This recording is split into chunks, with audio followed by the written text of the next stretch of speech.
Hey, drip droppers. Today I'm going to take a little break from work right now and go out to my little studio at my house. Well, not really a studio, it's my basement. We're just going to be honest here. But I call it my studio. And I got a Lazy Susan that I'm going to resin. And I'm going to talk you through how I do it. I'll do a voiceover as I do it. And if you stay to the end, I'm going to give the best tip of all, probably the tip that has meant the most to me. So I'm going to show you as I go. So here we go right now.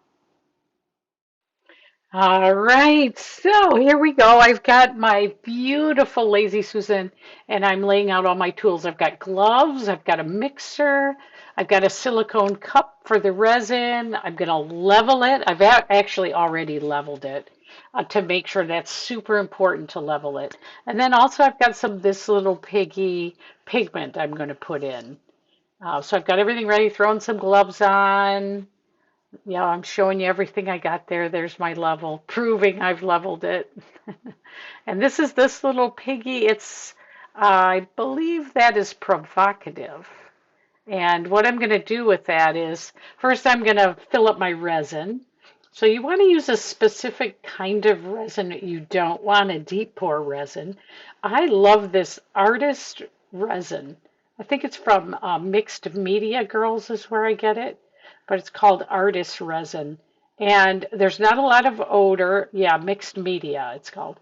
There's not a lot of odor. It really is beautiful. It works nicely. It's probably the favorite resin I've ever worked with. The least amount of bubbles and everything. Okay, so I'm laying it out here now. The big deal with resin is you want to read how you need to make it up. In my case, it needs to be equal parts. Here's a big tip. When I first started this, I was doing it by weight. I had a little scale and I would measure it.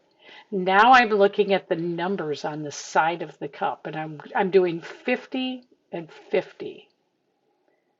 So I don't know if it's grams, milliliters. I don't know. There's just a 50 on the side of the cup. I'll have to look next time. But yeah, so I'm putting in one part. I'm getting it as exact as possible because it matters a lot when you're doing this. So, and then next part I'm going to put in here. I've got my head down there, so I'm looking at the side. I want to make sure it's perfect. It's funny, it doesn't look right because I'm like, it just seems like the second part is so much more. But I've actually taken out water and put it in and measured it, and it's right. So here I'm just getting it exact because it matters. So this equal parts, not equal weights. All right. So now I'm going to add in a little bit of this little piggy, and I'm just going to kind of guess at how much I want. I've got a mask. You want to wear a mask when you're working with resin or pigments. So I'm going to put on my mask, and that's why I'm doing the voiceover today. So I'm just going to get a little bit out of that jar and put it in. So let's see here. Okay, moving everything around. This is going to give it just a little tiny bit of this beautiful red color shift. And you'll be able to see it in a minute when I start mixing it up. It's so gorgeous, so gorgeous.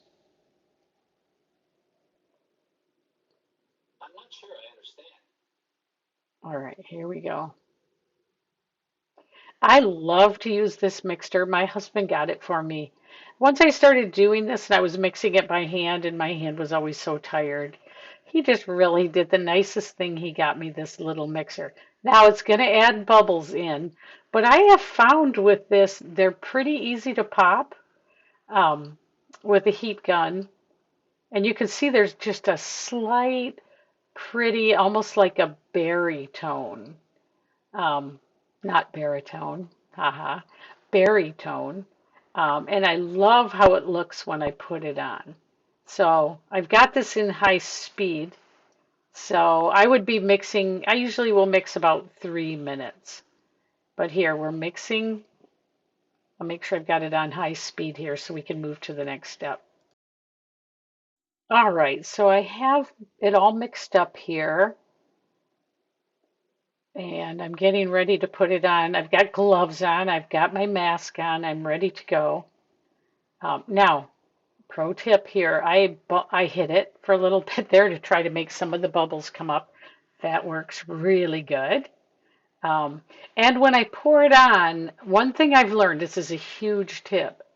Someone said resin won't go where resin's never been, or something like that. I don't know how to describe it better, but what you want to do is literally take your hands and touch. You're going to basically touch all over this Lazy Susan, and you're going to get that resin to go touch every spot. I'll show you here in a minute. Now here I'm just mixing it up again because I want to make sure that no resin is unmixed in there. So just using a secondary method to mix it up. Sorry, it's a little bit off the camera there, but okay. So now I'm going to pour some on, and then you're going to see, and I've kind of learned over time about how much to use. So I over mix, I should say, I make too much on purpose because sometimes I need more. And I've got a kind of an idea of what to do with my extra resin at the end. But see how I'm just literally, I'm touching the top of the Lazy Susan and I'm like spreading it. I'm literally like making it stick to that top. And this is a huge tip. If you just gently push it around with an item and you're not really getting it to stick, I find that then it will kind of miss spots or pull back or bubble up and you'll have to do more coats. So I try to use a nice amount of resin, bring it right up to the edge. If I need to add more, I will. And I'm literally just pushing it on there. It tries to grab your gloves when you're doing this and yank them off. But you can see I'm just gently, it's going to self-level. So I'm just getting a really nice coating on here. Oh, I'm going to put a little more on. Now I'm going to do the edges. And this is the way that I like to do it. I like to just make sure I've coated each edge really gently, but same thing. You're not just dripping it over the edge, you're touching the edge and you're just adding it on there, just slowly working it. Make sure you got enough resin. You don't want too much where it's slopped all over, but you want a nice coating. You want that to dry beautifully. And so I'm just working it. You can see my gloves are almost falling off. That's fine because that actually helps break the surface tension. So I literally don't mind that at all. My gloves go everywhere. As you can see, it's making sure I got it. In a minute here, I'm gonna actually just, I'm working it. I'm gonna like tap all over it with my gloves on purpose. There we go. So this breaks the surface tension. So I just tap around on it, breaks the surface tension, and the resin will self-level again. It's really, really cool how this works. So, okay, so I've done that. It's looking good. Now I'm taking a heat gun, and another pro tip, don't burn it. You can get it too hot and too close and burn it. All you're trying to do is pop the bubbles. You don't need to move the resin around on the top. You don't need to get it so heated up that it's all moving around. I'm just popping the bubbles. So I'm actually kind of got myself looking in the light just right. I'm bent down. I'm trying to see where the bubbles are. Don't hold it in one spot and don't hold it too close or you'll burn it and that'll make the resin yellow, believe it or not. Also, don't forget to get around the edges. Okay, so we've got that. And next up, we're going to have to do something with that extra resin in a minute here. So now you can't see it, but I'm looking at it in different lights. I'm all bent over. My husband came down and he looked at it. Everybody's in on the act to make sure that this is right because I don't want to wreck this step. Also, I try not to touch it anymore and mess around with it too much. It does seem like it needs a little more resin, so I'm going to add a little more here in a second. Okay, and here I am. I've waited a couple minutes, probably almost 10 minutes, I've taken my tweezers and I've picked out. There were a couple little tiny things that kind of maybe were floating in the air and dropped in. Maybe a little bit of the bigger glitterish pieces. So I took those out. You really want to watch and make sure nothing from the air has dropped in. Little chunks of dust or hair or whatever's floating. And then I hit it with the heat gun again. I do the heat gun every 10 minutes for 30, 3 times. So I've done all that. All right. And then what I did, I had a bunch of resin left. So what I'm doing, I'm making something for my granddaughters down in the bottom right there. So I just added some more pigment to it. Now I turned the camera off during some of this so you don't have to watch it all.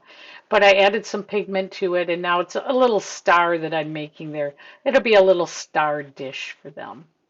So I've got that underway right there.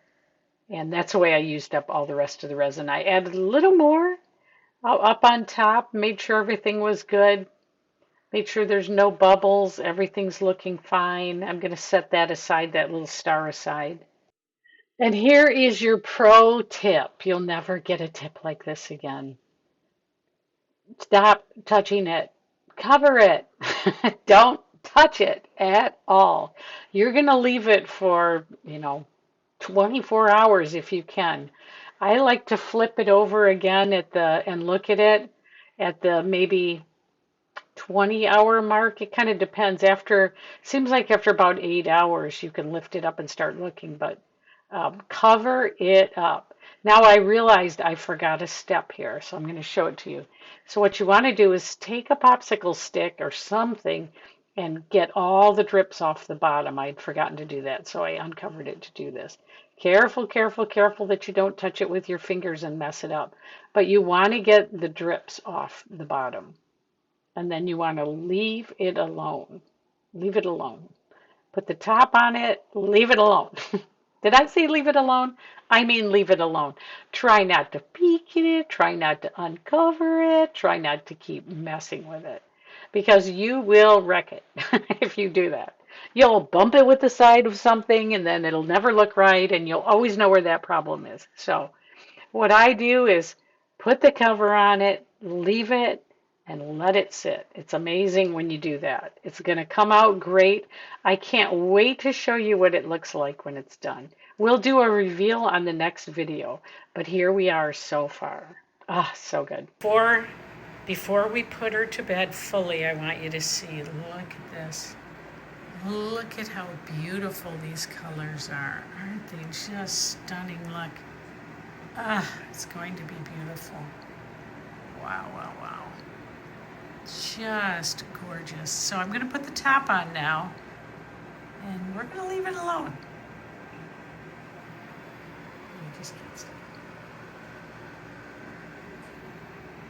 Okay, and so now I'm putting the top on.